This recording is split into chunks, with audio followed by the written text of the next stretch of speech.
And I think it's not just us. I've been seeing videos out there on the internet land of people talking about unity, about coming together, about community, about those kinds of concepts. I think that concept is really coming back because we've strayed so far from that, especially here in the United States, but I think across the world it has happened as well, where it's become more sort of one for one rather than one for all kind of thinking. And I think it's really caused us a lot of the problems that we're having. So is unity consciousness a thing? And can we sustain it if so?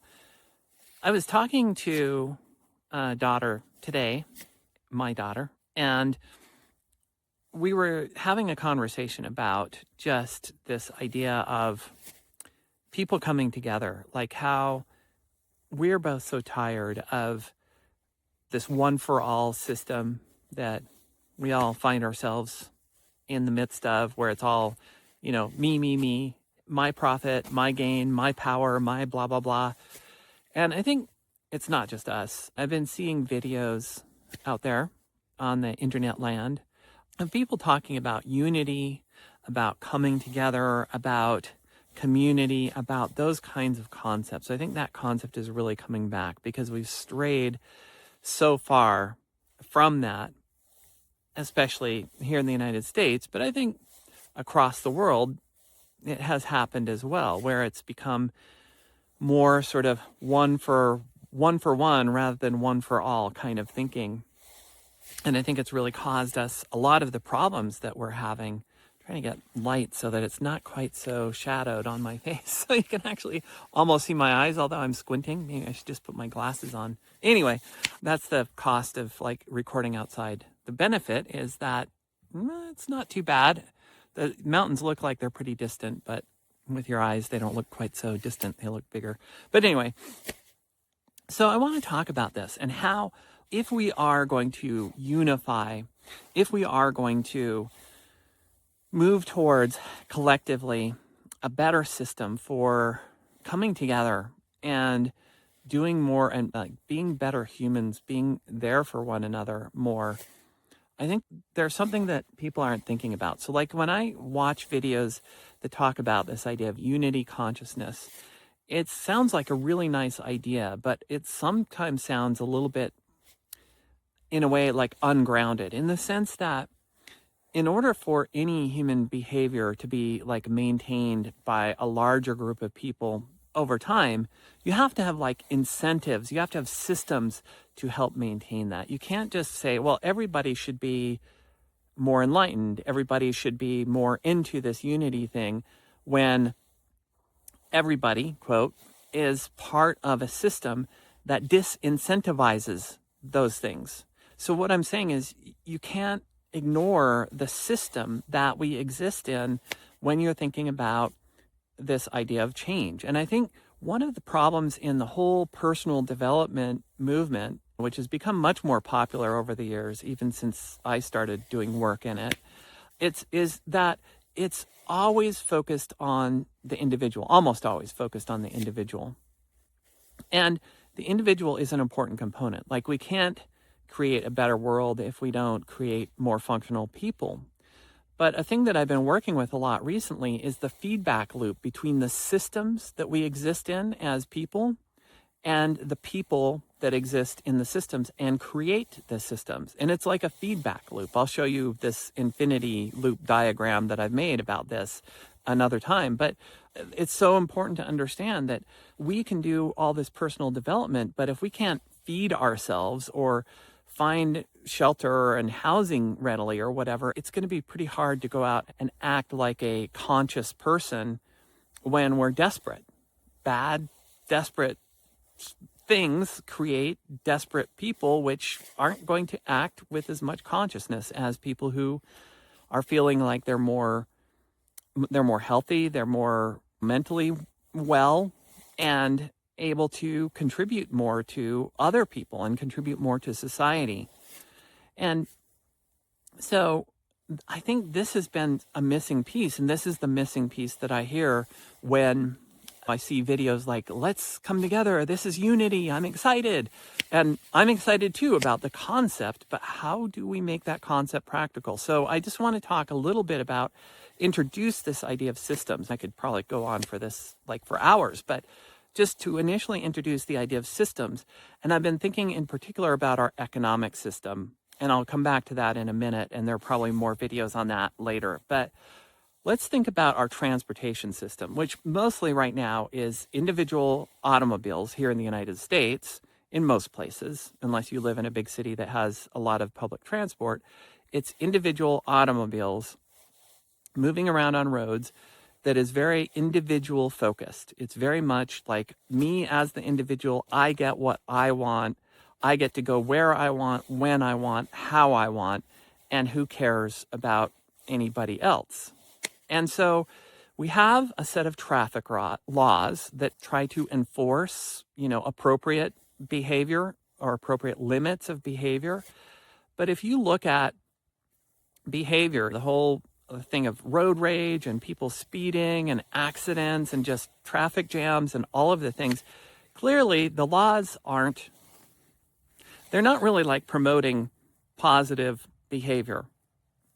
They promote people staying within the law to a degree, and that's all they do. And that's a system, right? The whole system of how we transport people. And even if you just narrow that down from the whole system of how we transport down to just the transportation using automobiles system, it is a system. It's a system of laws, rules, traffic lights, roads, all of that, a vast system. And that system's messed up if you think about, like, what would we ideally create? Even if we were to stay with the idea of, like, personal transportation, and I'm not sure that's the best way to do it, but because I'm a fan of trains, by the way. But regardless, let's just say that we're sticking with the automobiles for whatever reason.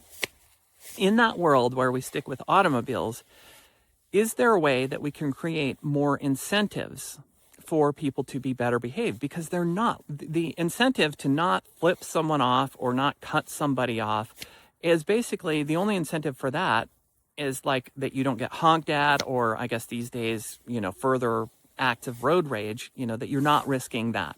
It's like this negative consequence that, like, if you're really egregious, you might get pulled over by a police officer. If it's only a minor offense, like just being obnoxious, you're not going to get pulled over for that, but you might get honked at or get somebody following you or tailgating you or whatever. But does that really change behavior? I mean, maybe a little bit, but it's not a very good system. It doesn't have built-in rewards for better behavior.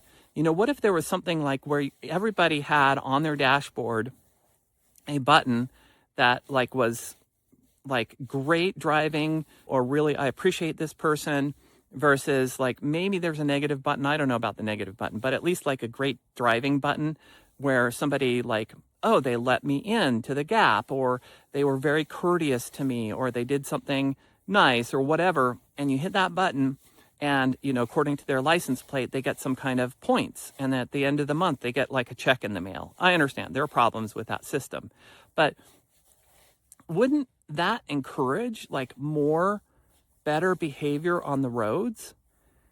And when you start dreaming, as I've started doing recently about this, it's wow, the possibilities are endless. And you might say, well, why?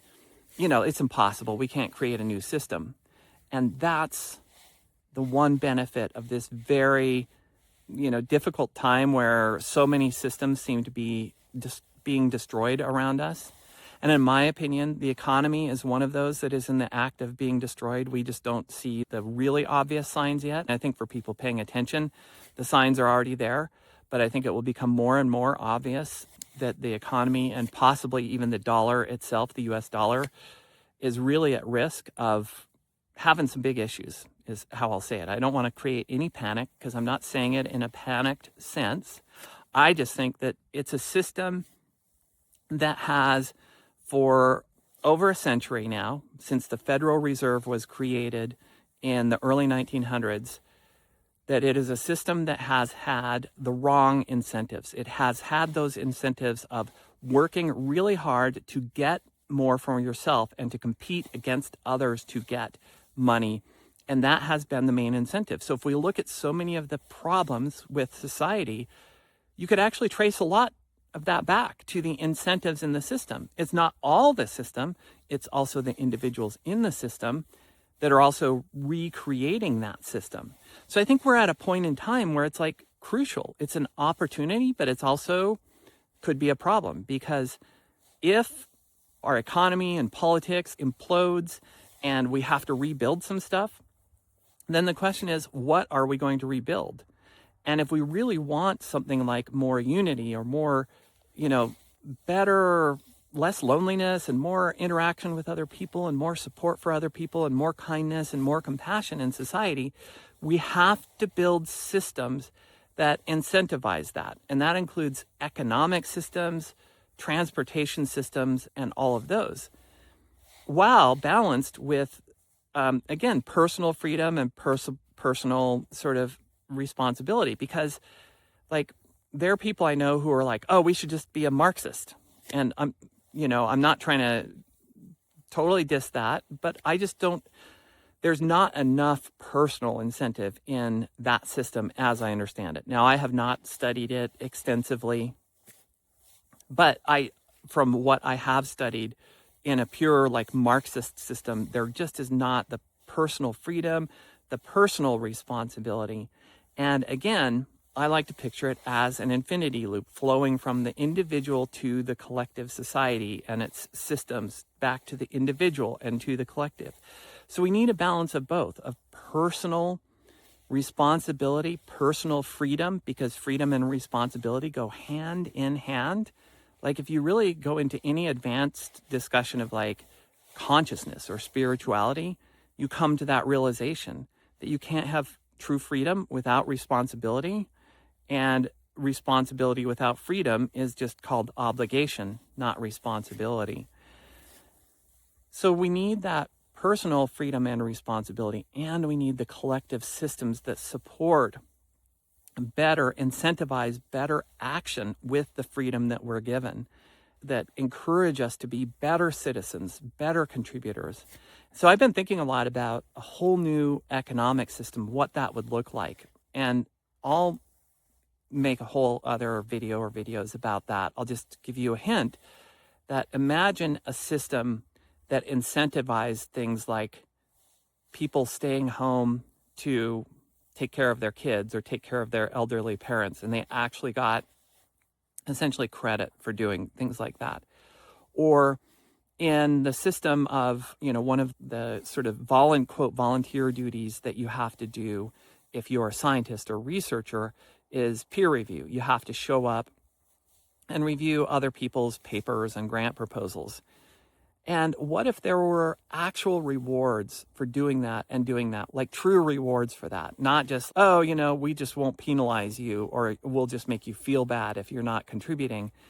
Instead of there actually being rewards for doing it well, for being helpful in your reviews with people, not just like ego.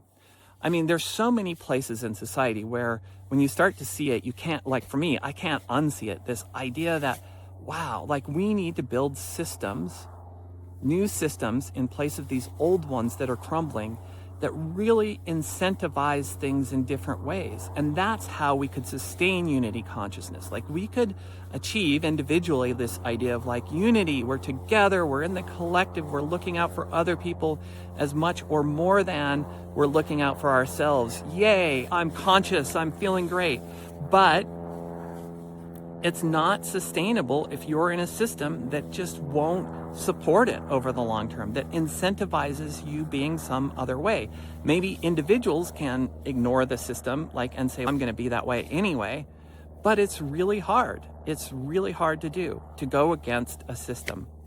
So I'll wrap this up because it's getting a little bit long and just really say we need to be thinking about not just our own personal development, that's still important, but how that development helps us create better systems that support us in maintaining higher consciousness, a better way of being, and that how those systems can then help support people who haven't woken up to higher consciousness to maybe achieve more of that, to achieve more of that compassion, that love, that care, that desire to contribute, not to just take from the system. So those are the thoughts for the day. And of course, I forgot to ask you at the beginning, so I'll ask for your little contribution at the end if you can. I would love it if you could hit like, subscribe, any of those buttons that are available to you to indicate your engagement would be awesome. I've also learned recently that, at least on some of the platforms, that if you stay until the end of the video, that's like huge bonus points, like it gives a huge boost to get the message out there. And I think messages like this are important. Like I see so many people talking about these concepts, but not thinking about them at that next level. And I've recently decided, that this really, what my work is for, it's for the people who want a more advanced perspective on this idea of how do you blend like consciousness thinking or spiritual thinking with rational thinking, with systems thinking, with not just having it be this froofy, out there esoteric thing, but actually how do you turn it into practical, grounded things that can actually change society? And that's an advanced concept. So I see it as, for people who want that more advanced discussion. I'm really glad you're here. I'm really glad you're still listening. Thank you for listening this long to me. So again, anything you can do to support this, I'd love to do more of it. So thanks again, and I'll talk to you later. This is Morgan Giddings signing out for Inner Ways Forward. Let's all go inner and outer to make progress in the world.